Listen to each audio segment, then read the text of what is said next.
Hello students, let's start here with the third session of your chapter, India Physiography. So in the previous session, we talked about, first we talked about mountains, and then we talked about plains and plateaus, Peninsular Plateau and Great Northern Plain. About those we discussed. Now let's talk about the last physical division of India, that is coastal plains. Coastal plains are basically coastal regions. The areas near the coast are called coastal plains here. So this coastal plains, we have two coasts. See, the south of India has coastal boundaries. Okay, if India is like this, just rough I'm drawing, then till the south part has sea here. This whole south part of India has sea, right? S-E-A. See, so this area there, this area will become the coast. The south edge of India is going to become the coast here. Similarly, we have the coastal boundaries divided into two, the western coast and the eastern coast. The western coast and the eastern coast, this is how the coasts are divided. Now let's learn about each of them one by one. The first one here is the western coastal plain. So we'll talk about first the western coastal plain.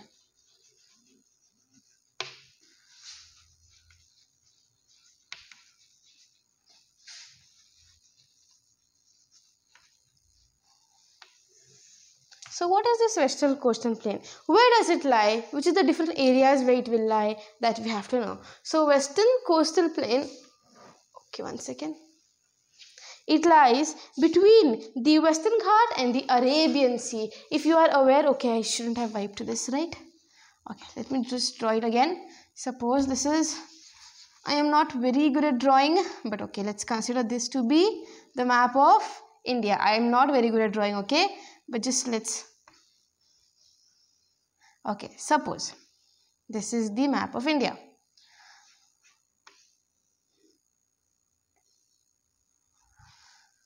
Okay, we have the north here, the south here, the east here and the west here. I am just giving you a rough idea about the sea boundaries. This part is the land here and this is the sea here. So this might not look like your map of India, definitely I'll agree. But this part is the sea and that is all I want to explain to you here. This part here is the sea. Okay, so this part in the west is the western coastal area and this is the eastern coastal area. So which is the sea here? The sea, this side is called Arabian Sea, right? Arabian Sea. Whereas here you have Bay of Bengal. Bay of Bengal. So the western coastal plains, they lie between the Arabian Sea and the Western Ghats. Western Ghats will be here between the Arabian Sea and the Western Ghat. So that is where the western coastal plain are going to lie, between the Western Ghat and the Arabian Sea. Between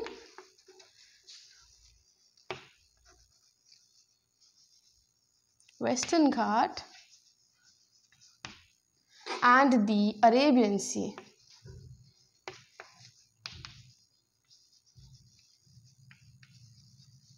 Okay, so you understood where the Arabian Sea is? Okay, so from where, what is the extent, from where to where? In the north, it starts in the Run of Kutch.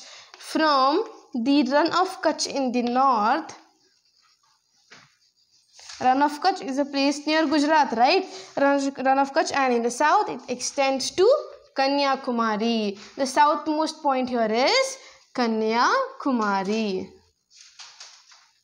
Okay. Also, we have to know that the coastal plains here, the western coastal plains are further divided into three. This western coastal plain only, they divided into three. Starting from the north, we have the Konkan coast, then we have the Karnataka coast, and then we have the Malabar coast.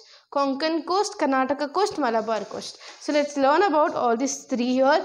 It's not much information given to you. You just have to remember that the first one is the Konkan coast. The Konkan coast is going to lie from Daman. Daman is a place in the north. from Daman to Goa. From Daman to Goa will be the Konkan coast. From Daman to Goa is going to be the Konkan coast. After the Konkan coast, just below the Konkan coast, you are going to have the Karnataka coast.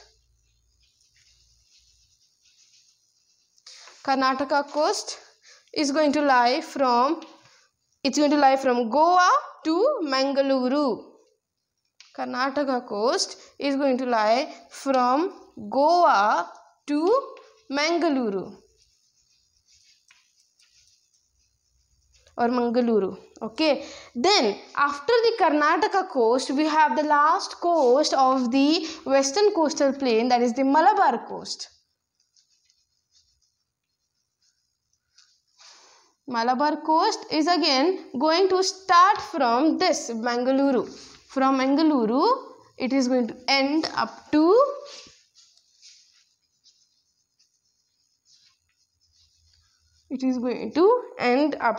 the last point here, that is Kanyakumari.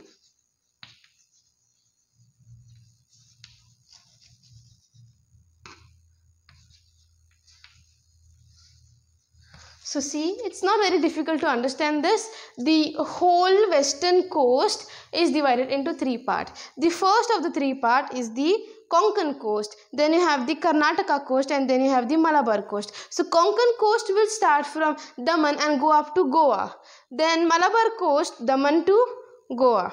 Then Malabar coast will start from Goa and go up to Mangaluru. Then the Karnataka coast, Goa to Mangaluru. Then Malabar coast, Mangaluru to Kanyakumari. So this is how the entire western coastal plain is divided into further three coastal plains. Is that clear to you? That is very important. We have to remember that.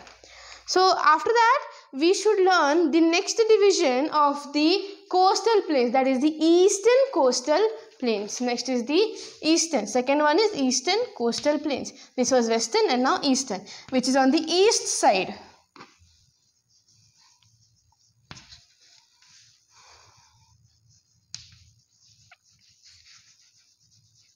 Eastern coastal plain here. So eastern coastal plain, again you have to know the extent. It extends from river Subarnarekha. Extends from river Subarnarekha.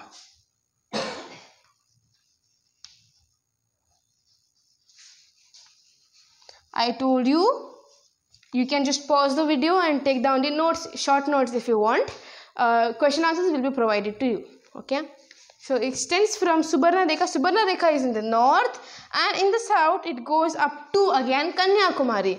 The southmost point is Kanyakumari. Just remember that.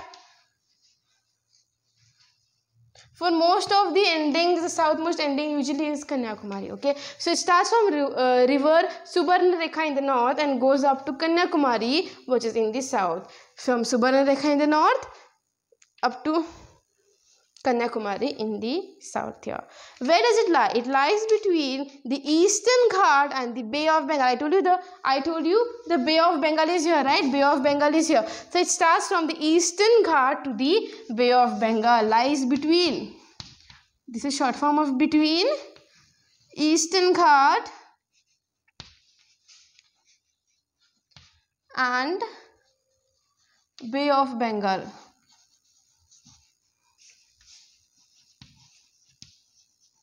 Okay. Yes.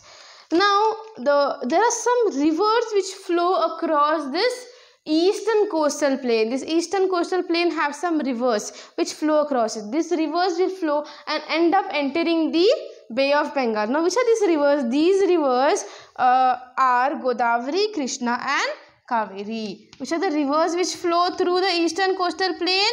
They are Godavari, Krishna and Kaveri river.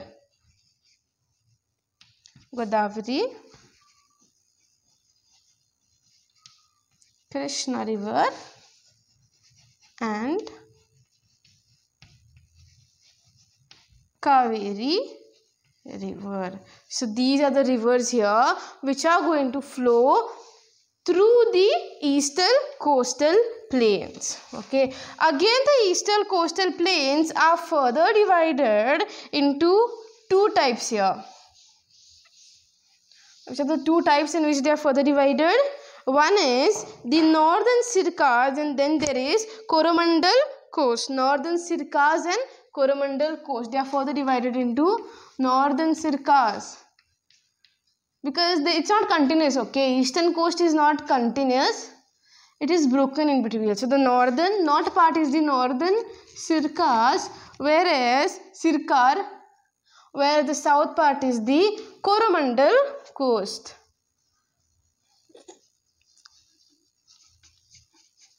Northern Sircas and the Coromandel coast. So we have to know about these two now. So what are these? Northern Sircas are nothing but they are to the north of river Krishna. They are to the north of river Krishna.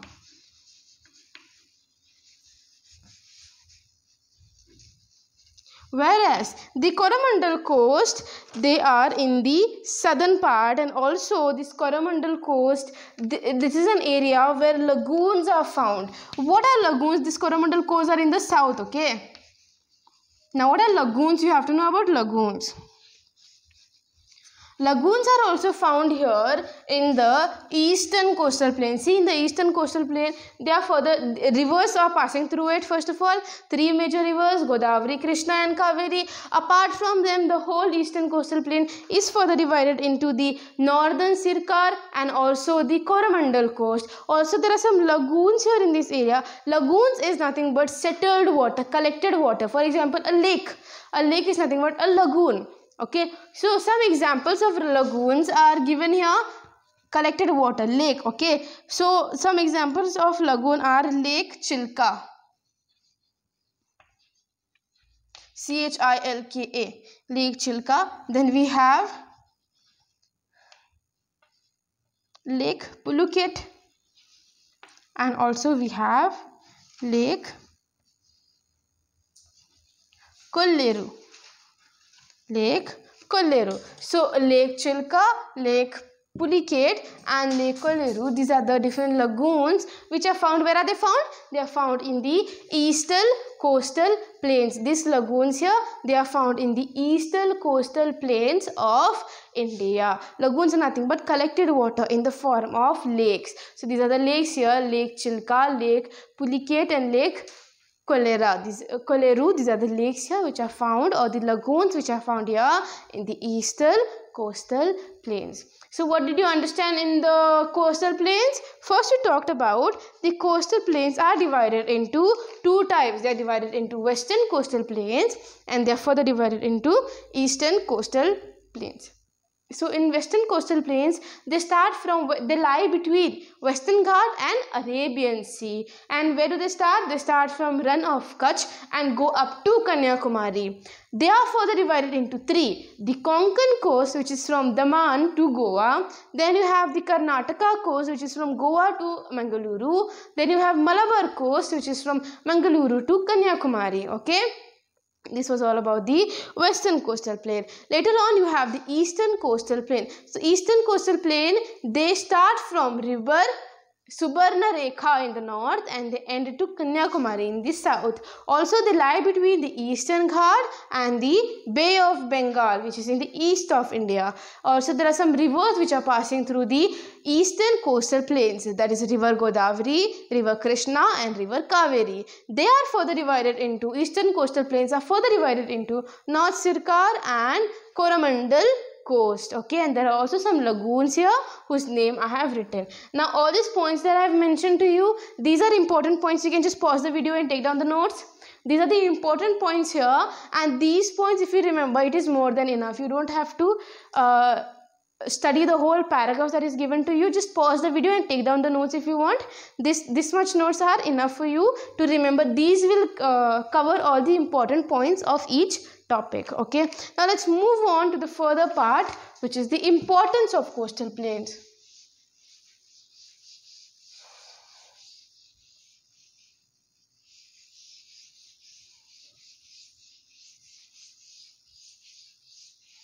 Importance of coastal plains. So what are the importance here?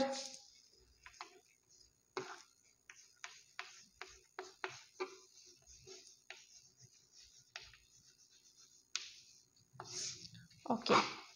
Let's study all the importance one by one. First of all, these coastal plains, because they are in the coastal area, they act as natural harbor for foreign trade. They act as natural harbor. What is a harbor? Just in the previous session I told you, a harbor is a place where the ships and boats are kept, right? That is the harbor. So here in the coastal plains, they act as harbor where the ships and boats can be tied, and that helps with trading also. So trading with international countries will take place because of this coastal plains. In other countries, they will bring their imports and exports through the sea, via the sea, and all the importing, exporting and trading activity is going to be carried on with the help of the coastal plains. So they act as natural harbor. Some examples of natural harbor are given here. They are important to you. You have to remember the examples of the natural harbor. So which is the natural harbor? Mumbai, Kolkata, Kandla. These are all the natural harbors. Yeah, I will just write few to you which are very familiar to you. Mumbai, this is Kandla, this is Mumbai, and then you have Kolkata and Visakhapatnam. These are all the port areas, or these are all the harbor areas, etc. There are many given in your textbook. Please go through them. So these are all the harbor which are going to help in foreign trades as well. This is the first importance. The second importance is they are used for fishing. They are used for fishing. Okay, obviously these coastal areas are very beneficial for fishers, fishermen. They're going to live near these coastal areas only. Fishermen are going to live near the coastal areas only, and their daily, or you can say their occupation is fishing, right? So for them it is very important. That's why coastal areas or coastal plains are going to support the fishermen of India. Also shipbuilding. What do you mean by shipbuilding? Making a ship. Where do you make a ship? I'm talking about huge ship. I'm not talking about a small boat. Huge ships are made usually near the harbor only, because from there only you can just leave it in the sea, right? If you make it on some land, then bringing it into the sea is another expenses. It will take a lot of transport charges. So that's why the huge ship are made near the harbor only. So even for shipbuilding, to make a new ship, these coastal plains are very beneficial. Also, the next use here is for agriculture. For agriculture, it is very useful because this area has lagoons. These places, the banks of this river, they have fine soil, which is very beneficial here for agricultural purpose. So agriculture is another importance there. Another next thing is salt production. I don't know if you are aware, but the common salt that you eat at home, whatever salt you have, that you get from the sea. And how do you get from the sea? You keep the sea water under the sun so that the water evaporates, and what will remain back? The salt is going to remain back. That is how NaCl, common salt, is formed. So for salt production, these harbors or coastal plains are very, very important. For salt productions, I'll repeat, these coastal plains are very, very important. So that becomes another importance of the coastal plain there. Again, next importance is navigation, to find a direction or to move with the boat. Okay, for traveling, basically finding directions, traveling is called navigation. For that also, these harbors are very, very, or the coastal plains are very important. Next and most important thing are beaches. The beaches that are going to attract the tourists. The coastal areas have beaches, right? Talking about Malabar, Goa, Mangaluru, these all have beaches, and these beaches attract a lot of tourists, right? So it is a tourist spot there. That's why that is another importance there. It attracts tourists near itself because of the presence of all the beaches there. So that becomes another importance. So in total, we have discussed so many importance of the coastal plains. We learned that it acts as natural harbor, which increases the trade, international trade particularly. Also, it has some example of natural harbor are given: Kandla, Mumbai, Kolkata, Visakhapatnam, Kochi. These are the examples. Also, the different other importance are fishing, shipbuilding, agriculture, salt production, navigation and beaches. Please do not write point wise like this. You have to explain in a proper statement. For example, fishing is an important occupation carried out near the coastal plains. That's why it is an importance of coastal plain. Also shipbuilding, like in a proper sentence you have to write. Okay, so this was all about the coastal plains that you learned here. Let's move forward and learn about the last topic here, that is islands. Small topic but important. See, this is how you write islands. This S here is going to be silent. It's not island, it is island only, but the S there is silent. Okay.